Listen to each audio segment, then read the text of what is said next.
It wasn't our first time opening our home and hearts to someone new, and it likely won't be our last. But this encounter stayed with me long after.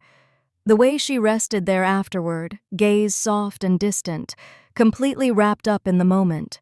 As I eased back, pulse still quick. My husband moved in smoothly, no words needed.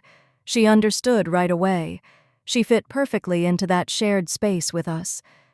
Before we begin, if these kinds of narratives have been sparking something for you, please drop a like and subscribe.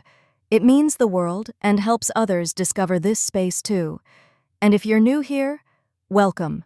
I'm so happy you've joined us. I hope you stay and come back for more. Now, let's begin.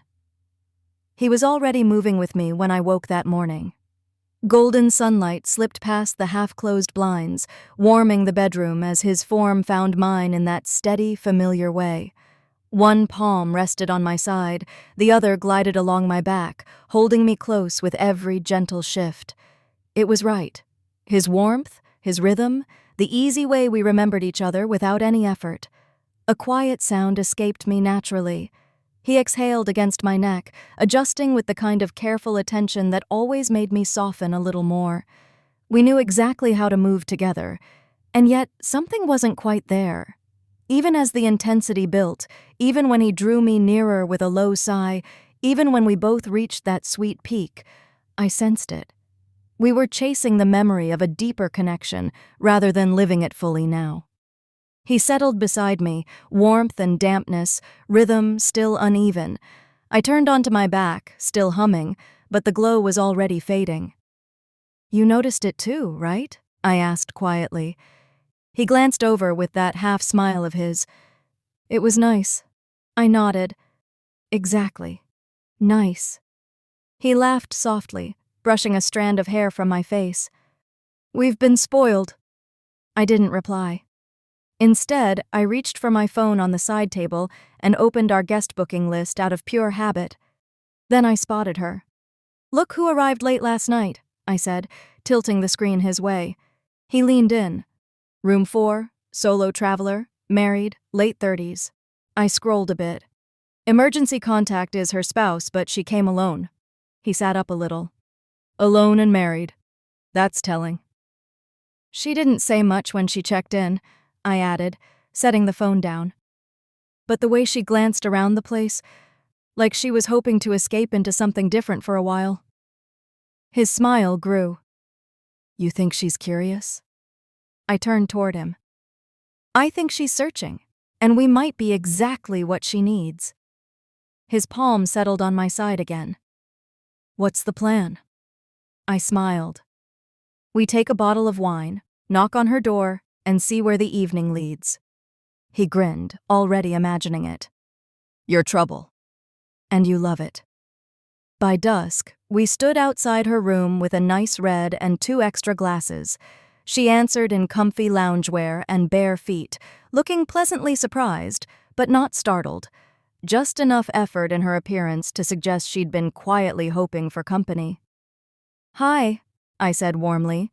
"We wanted to give you a proper welcome." She eyed the bottle, then us. "That's really kind." "We insist," my husband added, and she stepped aside after only a brief pause, letting us in. The space was cozy.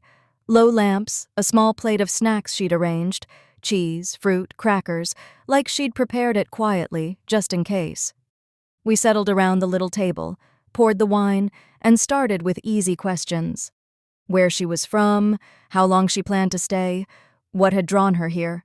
She answered calmly, politely, but there was a quiet weight behind her words, something ready to unfold. "Traveling by yourself?" I asked lightly, topping off her glass. She nodded, her gaze drifting between us. "Needed a break from routine?" "Your husband was okay with that?" She gave a small laugh. "He barely noticed I was gone." That said plenty. I raised my glass. "His loss." My husband watched her with quiet interest. "Have you ever tried something different on a trip like this?" She blinked, then smiled faintly. "Different how?" He just held her eyes and sipped slowly. The wine flowed, and so did the conversation. Her shoulders relaxed. Her laughter came easier. She leaned forward more, asking us questions too. The air grew warmer, thicker, like something unspoken was building. At one point, I noticed her gaze linger on my mouth while I spoke. A quick spark, but real. Later, our hands brushed, reaching for the bottle. She didn't move away. "You don't strike me as someone who holds back for long," I said, voice softer.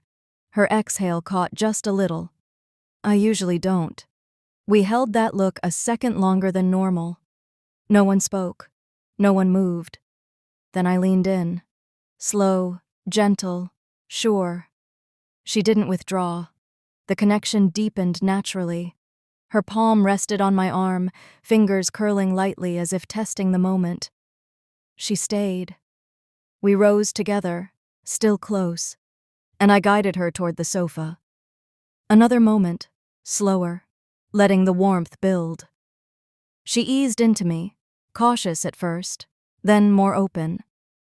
The rest of the evening unfolded in soft exchanges, shared warmth and quiet understanding. We explored each other with care, savoring every sigh, every shiver, every shift that drew us closer. When the intensity peaked for her, she looked completely lost in it, beautiful and overwhelmed. I turned to my husband. He had been watching, calm and patient. Our eyes met, and I gave a small nod. He joined us.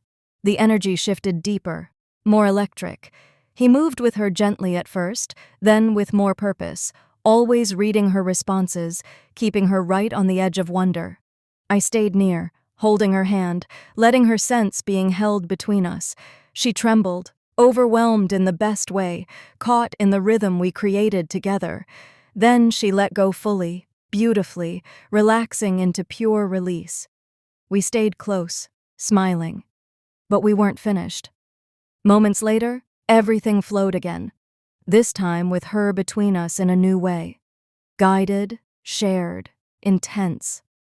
The connection built until we all reached that final wave together, spent and satisfied, eyes locked in silent understanding. She settled gently, trembling, content. We held her, then each other. The room quiet except for soft sounds. We weren't quite done, but she was peacefully, perfectly so. Before you go, tell me this. Have you ever dreamed of a partner who shares every adventure with you? No jealousy, no second thoughts, just total harmony. If you had that kind of unbreakable trust, what new experiences would you chase together? Drop your thoughts in the comments. I'll be reading everyone. And if this story moved you, subscribe, and hit the bell so you never miss what's next. Thanks for spending this time with me. See you soon.